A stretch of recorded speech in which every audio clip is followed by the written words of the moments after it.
Hello, hello, hello, everybody. I got to do a little homework and I'll be right back with you. But I want to make sure you guys get the groove and keep the party going. This is Coach Powell coming to you live from Coach Powell Training and Development, keeping it cool with Coach Powell. Looking forward to talking to you and working with you in just a few seconds.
Okay, for those of you all who are just turning in and just following the program today, I got started a little bit late. I got started on time, but I started the program officially a little bit late just because um, I have a lot to share with you today, and I wanted to make sure I get all my thoughts and everything organized.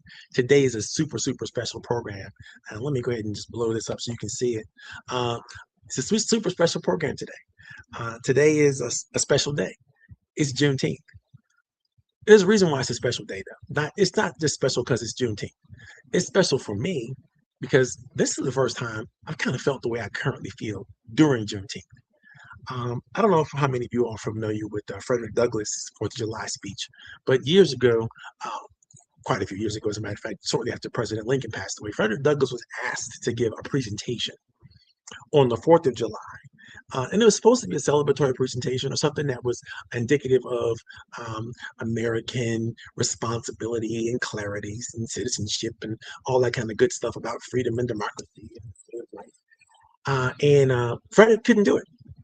As brilliant an orator as he was, it wasn't that he didn't have the words to give an uplifting speech or an uplifting presentation.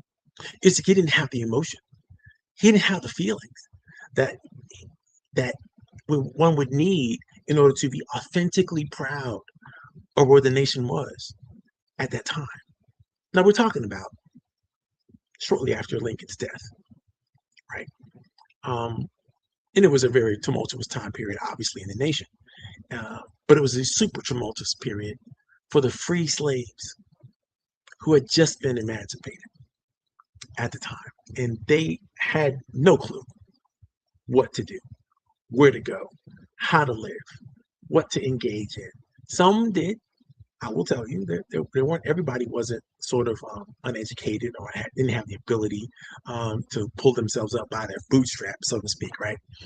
But many, too many, were just left to fend for themselves with no 40 acres and a mule, no kind of financial leg to stand on, and they had to create something from nothing. That's the culture that I belong to, the culture I come from. And as an African American person, knowing that has really, really been a weight on my shoulder for my entire life. Now, having said that, yesterday's experience of watching the entire Obama presentation from the new center that has been opened up in Chicago was more than just a spiritual concept or idea. It was truly an uplifting 3 hours. So much so that I'm going to post it in the chat for those of you who haven't had the privilege, the opportunity to witness this moment. Excuse time is over, because in this moment, and there has been no time in my personal or professional life where I have bared witness to anything as great as this moment. And I think it's great. It's a great moment for not just African Americans, for all Americans. And what a wonderful way to kick off Juneteenth and teach, and this is for me personally, for the first time, something about this nation that I live in, this nation that I love, this nation that I was willing to make the ultimate sacrifice for as a young person. It's now got something that I still want to fight for, something that I still want to honor, something I still want to celebrate. And so Juneteenth now has taken on a whole new meaning for me. So I hope you'll watch it. I hope you participate. A couple of things that I will say from right off the bat. Young Jennifer, the soloist who sang the national anthem, made that song come alive, made that song a spiritual. She made it something that touches the soul and the heart of anybody who was listening. And in spite of the fact of knowing all the words to the entire thing and understanding what Francis Key Scott was actually writing when he wrote the original national anthem, and I would encourage all of you to go see all the words. It didn't even matter to me anymore. That was meant. It was written by someone who was a proponent of slavery, someone who wanted to put wanted to be African Americans, whatever you wanted to call citizens during the revolutionary period of our country, in their place and make sure they stayed there. That's what that anthem really celebrates and honors. If you ever see all three verses, you'll realize that, which is why I've never been able to really kind of celebrate it the way I think it's meant to be celebrated. But that changed the minute Jennifer Hudson hit the stage, opened her mouth, and shared the most wonderful rendition of that song I've ever heard in my life. It was such a deeply spiritual thing, and that moment and that feeling lasted for that whole entire celebration. So I encourage you to watch it. I encourage you to watch every minute of it. If you haven't already, it was just a brilliant kickoff to what we now call Juneteenth. And it's going to be forever marked in my memory as a time that makes this occasion even that sweeter. It wasn't the Million Man March, because I attended there and did that. It wasn't all of the lectures and presentations that I was privileged to see as a student of Pan-African Studies at Kent State University. It was that moment right there that made all the difference.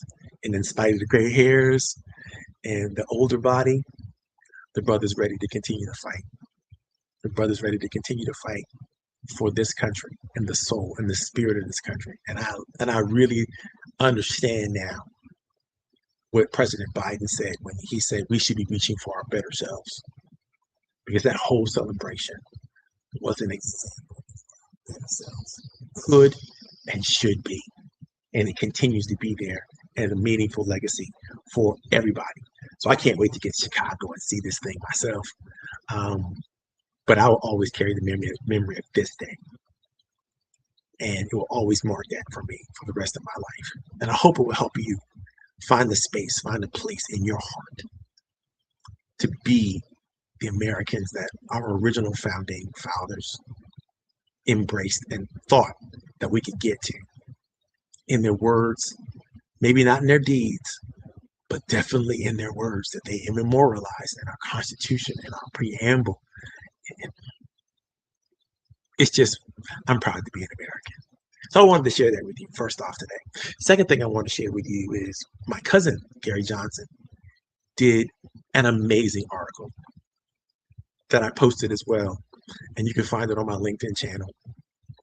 But I'm going to read for you exactly why I thought this article was important, because I stated this again pretty clearly. The title of the article was A Tale of Two Presidencies, What the Obama Center Reminds Us About Leadership. Gary Johnson, my cousin, delivered a masterclass in civic clarity and leadership and truth-telling. A Tale of Two Presidents is more than commentary. It is a necessary recalibration of how we evaluate power, character, and the moral obligation to public service. What makes this article exceptional is its precision. Gary doesn't rely on nostalgia or partisanship. He draws from his own lived experience, institutional memory, and a deep understanding of what the authentic leadership requires. His reflections on the Obama Presidential Center illuminate something too often missing in today's discourse: the reminder that leadership is fundamentally about service, dignity, emotional discipline, and the ability to elevate the national spirit rather than fracture it.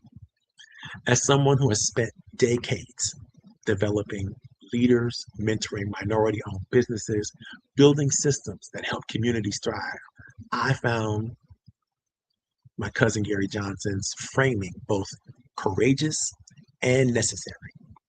He names the contrast without sensationalism. He centers values without preaching. And he challenges readers to confront the essential question: what kind of nation do we inspire to be? This article is, in my point of view, is a gift to anyone who cares about leadership, real leadership, the kind that builds bridges, not barricades, the kind that treats public trust as sacred, the kind that understands that hope is not naive.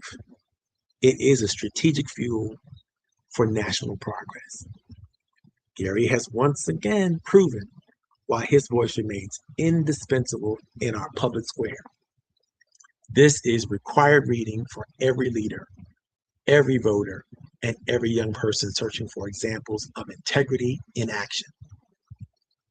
I can't think of anything better on this glorious Juneteenth day than my cousin Gary's interpretation of what he experienced when he saw Michelle Obama's speech yesterday, when he saw Barack Obama's speech yesterday, when he heard all the music and presentations and everything that went down.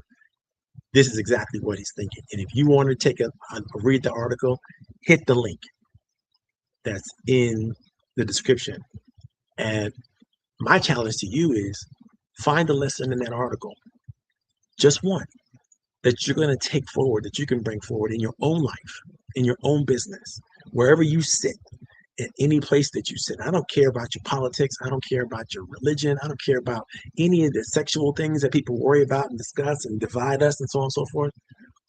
Just think about it. If this nation was perfect, what it could be if you picked up the mantle, if you picked up the torch, if you picked up the strength to honor the vision of our founding fathers and do what is necessary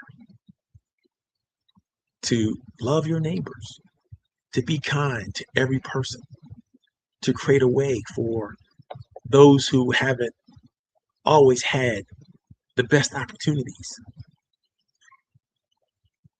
That's all I have to say about that. Happy Juneteenth.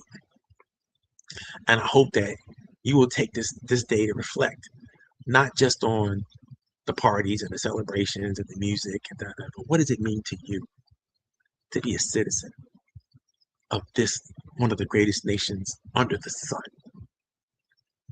This grand experiment that we've been running now for close to 250 years. It'll be 250 years on July 4th. What can you do to make it better? What can you do to strengthen the ideals of freedom, democracy, legacy. I know there's something. I'm inspired to run. I'm inspired to fight. I'm inspired to go, and I will continue to do so as long as I keep breathing. You can hold me accountable to that. How about that? Okay, let's kick it off today. Today's lesson in keeping it cool from Coffee Tea, You and Me, and Coach Power Training and Development is a lesson about storytelling. And I can't tell you how great it was to listen to the stories of the young people who have grown because their lives were touched and they were able to expand their thinking and they were able to be given opportunities to shine. Some of the people that were brought on stage yesterday, oh my God, the narratives, the stories that were told are amazing. I'm going to get into that just a second. I forgot to do one last thing. This week, a couple days from now, my good friend Darren Shoemate, my good client, just one of the most respectful and thoughtful men that I've had a chance to encounter in my entire lives. He and I have worked together to put together a brilliant workshop. The purpose of the workshop is to do exactly what President Obama, Michelle Obama, and others challenge us all to be, is to learn how to engage civically to get what we want from the advance of technology, from the advance of AI. How do we still get what we want from tech and AI, but maintain thoughtful environmental justice policies, processes, and procedures? And I'm a big believer that yes, we can. Yes, we can do this. So we put together a course that we're going to be delivering. This is only the introductory course. So this is not the full 8-hour course that you have to take in order to get certified. But this short course in community leadership in tech, AI, and environmental justice is going to be delivered around the Richmond area. It's going to be sponsored by myself, my friend Darren Shoemate of Shoemate Engineering, and my fraternity brother. Stephen Miller Pitts and I are going to put this together to make sure that the Chesterfield area understands what they're inviting into their area right now as they build more and more power supply stations and they build more and more data servicing and data centers and so on and so forth. What can they get back for their community in spite of all of the noise and drama about what pollution and noise and different things that is out there, and there's some realities to that. But how do you get what the community really needs, and how do you minimize the environmental impact at the same time? And yes, it can be dealt with, but it can't be done without the voice of the community. So we're going to be teaching the community how to have that voice, how to step up and do clear, useful definitions of environment justice, to understand how AI and simple sensors shape the outcomes that the communities are looking for, how to read a basic environmental map and spot a data desert, how to write a short and effective public comment so that you can submit as much as you want, whenever you want. And FOIA has to pay attention. Your congressional people, your state supervisors, your environmental engineers, and people that work in your community, they have to pay attention to your public comment. But you have to write that comment in a way, you have to create that comment, you have to show up in organized fashions to make your wishes known, to provide the solutions that you want to provide. Everybody can stand at the microphone and complain, but we're going to empower you to learn what to do when you get to the microphone. So if you want to reserve your spot for the course, it's a short course. This was going to be from 6 to 8. It's going to be on Wednesday, the 24th of June. It's going to be right there in the Chesterfield area, right outside of Richmond. I think it's on the west side of Richmond. Yeah, Chesterfield's on the west side of Richmond, and Richmond, Virginia, just in case you might be watching this from someplace else. If you got time, you want to come on by, it's free. We're going to feed you. We're going to have a good time. I put the link in the chat just now. So you should be able to get to it. If you can't, um, you know, DM me, call me, talk to me about it. I'll make sure you get your reservation. We can only take a few people in the room, so make sure that you do get your reservation because it's going to be an exciting presentation. And oh, by the way, if you want to have a presentation similar to this, if you want the short course or the full course, and you're an environmental person like I am, you believe in making sure that we treat the environment fairly no matter what we do, then let's make sure that we're on top of this. We'll come in, we'll do a presentation in your neighborhood, in your area, anywhere you need to reach out to your neighbors in your community to help people understand how to empower themselves. So they don't have to tolerate and be dictated to by these big tech firms that just coming in and telling you what's what. You are a citizen of this country. You deserve to have a voice. You deserve to live in places that aren't polluting you and your family. You deserve it. And so let's teach you how to get it. That's what this course is all about. So I hope you attend the course. I hope if you know somebody who could sponsor a course or put one on in your neighborhood, talk to me about it. We want to do that. We want to make sure that the community is empowered, not stepped on or ignored, or better yet, placated to by so-called supervisors or district representatives and mayors and blah blah blah blah. It's not time for politics. It's time for truth. It's time for justice. Okay, now let's get today. What are we talking about? We're talking about storytelling today. But storytelling is a very, very important aspect of anything you ever have to do. When it comes to developing strategy, technique, or anything important, you have to learn how to frame what you're saying and why you're saying it in ways that are emotionally intelligent. Emotional intelligence is not about just empathy. It's about connection. Now, what you do with that connection is called relationship intelligence. This is key to being successful in all forms of business development. Storytelling is just a small aspect of that business development game.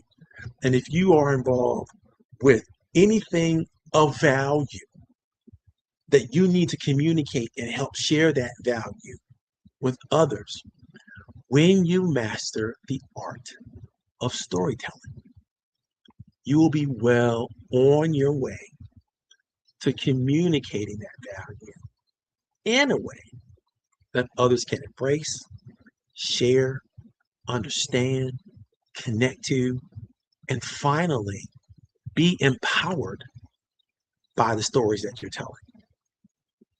So that is the reason why you should learn the 5 steps to valuable, emotionally impactful presentations. And there are 5 steps. Now, guess what? Even though I organized these 5 steps, I didn't create them. They are already created. I just found them and organized them in a way that I think is easy for normal people like you and I to understand and execute. And I found that if you could just remember these 5 steps that I'm going to share with you, then what's going to happen for you is you're going to have the opportunity to then reflect back on that every time you want to share a story, every time that you want to reframe a thought or an idea. You can come up with that 5-step framework and you could share a story, whether you have 2 minutes or 10 minutes or 20 minutes, 2 hours. You could tell amazing stories that people are going to remember, stories that people are going to share and have the ability to share, and finally, stories that are going to be impactful and empower others. Okay, so let's get started. Why is this whole storytelling, reframing thought process a part of what we're talking about today? Well, if you've been following me for the last couple of weeks, you know that one of the keys to understanding and developing ideas that are going to be impactful in the community is to be able to give them some truthful, factual information that they can bank on, they can trust. And one of the things that I know for a fact, and the examples that I give in the training, is what's happening in New Orleans right now. What's happening in Richland Parish in New Orleans right now? Huge data center development is happening. There's been some huge benefits to this little town, this little parish in New Orleans. Louisiana. I'm sorry. It's in Louisiana, not New Orleans. This little parish in Louisiana has got some huge benefits for Microsoft. Their tax revenues have gone up tremendously. And what their county decided to do with those tax revenues, well, one of the things, it's many things, but one of the many things that their county decided to do with those tax revenues is upgrade what they're paying their public service professionals. That means teachers, road workers, people who work for the municipality itself, based on their tenure, were able to get bonuses. Sometimes those bonuses were more than twice their salary. Imagine that. You've been a teacher for, say, 20 years, and you're working well below pay grade in terms of the national average for teacher salaries for all that time. And now somebody upgrades you and gives you a bonus that's twice the salary you've been accustomed to living with. Can you imagine that? Now, I'm not saying that's the only benefit that you be looking for. They should ignore any of the possible environmental impacts. But I am saying there are some benefits that you can ask for as new technology comes into your neighborhood, into your spaces. But you have to learn how to tell the story. You have to learn how to grab and use what every business benefit person or a business development person understands about stories and how they work. So let me tell you, there are 3 things for sure that you're going to get when you learn the 5 steps to meaningful presentations. Thing number 1 is the words that you use, the ideas that you convey, the stories that you tell are going to stick to listeners' memories. Why is that? Well, we already know that human beings are preconditioned to receive and share information through storytelling. This is genetic. This is a part of our human DNA. Because think about it, before we could write, how did we convey meaningful, useful information to one another? We had to tell stories. Before we even had language, we figured out ways to share stories. Do you understand this, right? In our trying to communicate with one another, what came out, the language we now use, was shared, developed, learned through what? Stories. Stories are everything about how we are cognitively ready to give, receive, and share information. The second thing is that stories always do. Always, 100% of the time, if you tell a story well, you're going to trigger a connection. You're going to trigger an emotional buy-in. You're going to trigger the opportunity that someone has to understand and to be understood. But you have to, you're going to get that sense of feeling that you're with them and they're with you. You belong and they belong. You belong together. All this emotional trigger, all this buy-in is all through the correct telling of wonderful stories. The third benefit, the final benefit, the most important benefit that you can get from well-placed, well-told stories is you can align stakeholders from all over. I mean, it doesn't matter the age, it doesn't matter the sex, it doesn't matter the racial makeup or religious content. None of that matters. Everything falls away. All the things that divide us fall away when you tell great stories around a single time-bound plan. So let me repeat.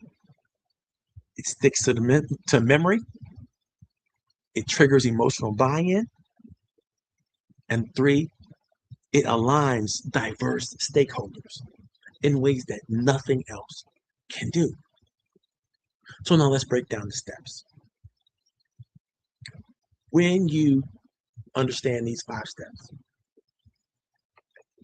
I promise you, you are going to be an unstoppable force for developing anything you want to develop. Any strategy, any technique, everything becomes better when you learn how to use the power of narrative in these ways. I call them the 5 elements of super engaging presentation. Element number 1 is impact. Element number 2 is drama. Element number 3 is heroism. Element number 4 is vision. And finally, element number 5 is recognition. Impact, drama, heroism, vision, and recognition. Let's talk about it. Why are they important? The first thing you must do, and they come in order, by the way, the first thing you must do when you're going to tell a story is you're going to create impact. How do you create impact? It's not by doing something extravagant, doing something horrific, doing something just to capture attention. Attention you do need. But how you gain somebody's attention matters. Because if you shock or scare or you somehow inappropriately gain somebody's attention and now they're paying attention because they're disturbed, the results will not be the same than if you get them to pay attention through connection. Now, what do I mean? In every story, there's a character. There's a character. There's a person. That person has a name, a background, a backstory, if you will. That person has some kind of demographic description. They have an age. They live in a space, a place that is described in a way that people can see it. They have children. They have relationships. They have community they belong to. And the more you can build a demographic description of somebody who will later on be the hero or the protagonist of a story, the more you build connection. So that's why most of the time up front, you might see stories and movies where they're going to give you some character right up front. They're going to tell you something about that character that makes you feel for that character, make you understand that character, make you empathize, or make you identify with that character. So your story has to have that kind of impact where people who should be hearing it and should be identifying with your character do. So that's why your stories have to be specific. They can't be wandering all over the place and trying to hit every possible note and every possible person and every possible thing, because it's too much for any audience or any one individual to handle. So you got to know your audience. You got to know what they will connect to, and you got to make that hero, that person, that situation that they're in, have real meaning and real impact. Because if they can't connect to the person, if you're talking about somebody who's tall, who's African American, who's 60 years old, who has a beautiful wife and child, you'd be talking about me. So describing that person at first can make me pay attention. I'm going to go, wait. You're talking about me? You don't even got to say that person's name. You just have to describe them in a meaningful way, because that's what's going to create the kind of connection that wakes people up and go, wait a minute, this person is like me. This person is experiencing the same things I'm experiencing. This person is going through the same kind of drama and impact that's happening in my universe.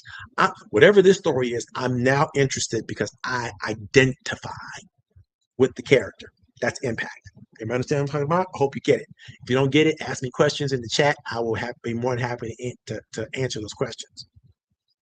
The second part, this is the second part. It has to come next, right? After you warm the person up, after you warm the audience up with a character that they can fall in love with or identify with, or whatever, that character now has to experience some drama. There has to be a situation, right? You got to make the situation plain. You got to make the situation clear to what the character is experiencing. Because now that you've made that meaningful connection, people are going to know, well, what's next? I identify with the person. I know what you're talking about. What's the situation this person is in? Because now is where you want them to deepen that connection. You want them to experience another level of emotional connection, right? Once they feel the character is experiencing the situation has to be horrific. It has to be problematic. It has to be deep.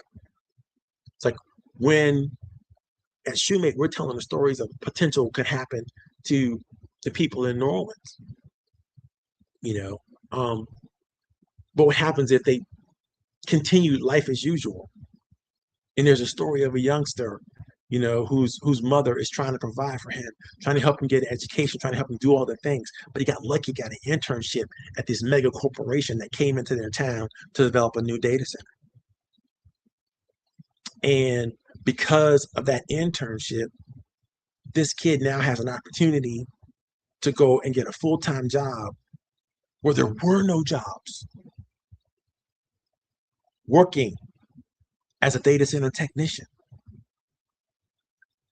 and staying right there in the community instead of fleeing the community and running away. They get to dig in and be a part of the community. They get to be a hero in their own community. They get to make sure that other people can get groceries and healthcare and access to things they never had before, because they're now just working at a low-paying job. They're working at a high-paying job, and they're getting opportunities to learn how to lead and how to take their skills and develop their skills in an amazing way that's going to be good for their community. But the drama is without the opportunity provided by the extra income, the extra opportunities, they don't have it. And they continue living below the poverty line. And they continue struggling for food, housing. They continue to struggle with low education opportunities because there's nothing feeding the system that's creating those kinds of economic opportunities. And there's a way to even do that without experiencing any of the other pain, but you got to mention that pain. Because typically when a big data center comes to town, what do they bring? Pollution, water disruption, power problems. But what if there's technology involved that can solve all that? We know that that's possible and it's capable because we have the technology, because we created it. And we would deliver that technology to anybody who wants to deliver data centers, especially those people in Richland Parish. Then we know they're going to win. So the hero is that original mother. So we have impact, we have drama, now we got to bring the hero in. The mother was on the Community Action Review Board that had the opportunity to say no when Meta wanted to come into Richland Parish. She had the opportunity to say no. But they negotiated. And they work with the big technology companies, and they work with the community development people, and they work with and they engaged. And she worked on that task force, even though she was working 2 jobs, even though she was struggling herself financially. She felt that she had to, as a citizen of this area, get involved and grab opportunities. And it just so happened that not only did the whole community come up, but her son got to get this internship. This was a big change to their whole family and the whole trajectory of their family. But she was smart enough to say yes, where other people were just angry and said no. She was smart enough to get what was good for the community out of the deal, to make sure that she did that right. Her and the other people that were on the task force, was on the committee, to organize, to think through the process, to make sure that this was good for the people of Richland Parish. They're the real heroes. They're the people that made it happen. Impact, drama, heroism, and vision. Vision, because people were able to step in. Human beings, real human beings, were able to drive forward a new vision of what can happen when you bring a data center in. That's more than just, we got bigger tax revenues. How do you hold them accountable to working with the community colleges to develop new technological programs and processes to make sure that people are coming in after 9 months right into a high-paying job, if not in the town that you're working in, somewhere else? How do you make sure that the technology you're bringing to an area is more than just, we're going to put a big monstrosity up in your neighborhood and you're going to deal with it because it's got noise and it's got pollution and it's got all kinds of other problems going on with it? No, we're going to engineer something that doesn't have these impacts. We're going to make sure that it's done well. And when it's done well, we're talking about reversing the environmental impact and creating environmental opportunity versus negative responses to our environment. That can be done, but we have to have the vision to make that happen. And now finally is the recognition. If you're telling a story, nobody cares about who you are. So save that for the end. When you tell the story, save your introduction. Save that part of the story where you want to be acknowledged, where you want to give, credit to yourself, or you want to somehow receive validation. Save it until the end, because the story itself will make people pay attention to you. It'll make people listen to you. It will help people retell the story. It will help them act on their own and feel for themselves for what they need to feel. And you want them asking at the end of your story, well, who are you? Thank you for all of this. Thank you for this information. Thank you for sharing with this what's possible. Thank you for sharing. But who are you really? And then you're going to hit them with that recognition. You're going to say, I am. We are. What we do is. And you're going to hit them with that branding statement, and then possibly some validation of some of the things that you shared, the facts that make the story come alive even more. But not until the end. Why? Because we don't care yet. Until you give us a meaningful, compelling story, we don't care who you are, where you come from, why you're doing it. You got to gain that respect. You got to honor that with intention. And if you don't want to take the time to develop a good story, you don't want to take the time to learn these 5 elements: impact, drama, heroism, vision, and recognition, shame on you. I say you have no business talking to people about anything, because you don't know how to talk to people and make whatever you're sharing with them relevant and meaningful to them. Okay, that's today's lesson. It's about the 5 elements. It's about the 3 guaranteed scenarios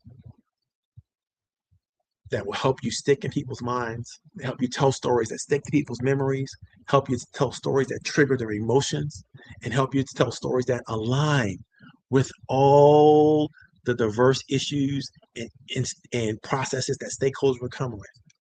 If you use these 5 elements, I promise you, you're going to be unstoppable. Now, I tell people this all the time. You can use what I teach you for good, or you can use it for bad. I promise you, if you use it for bad, you won't last. But if you use it for good, you'll keep and create a meaningful legacy for yourself that lives well beyond you. You will be meaningful, you will be relevant, and you will be significant. God bless you. It's Coach Powell signing off. I had a great time today. I hope you have a happy Juneteenth. I hope you embrace some of the lessons that we shared with you today. And I'm looking forward to working with any of you all on developing your communities to make your community safer, stronger. I promise you, if it's the right situation, we're not going to get in your pocket because we want to deliver this information to everybody because everybody deserves to be empowered. All right, guys, I love you. I had a great time, and we're out of here. Talk to you soon.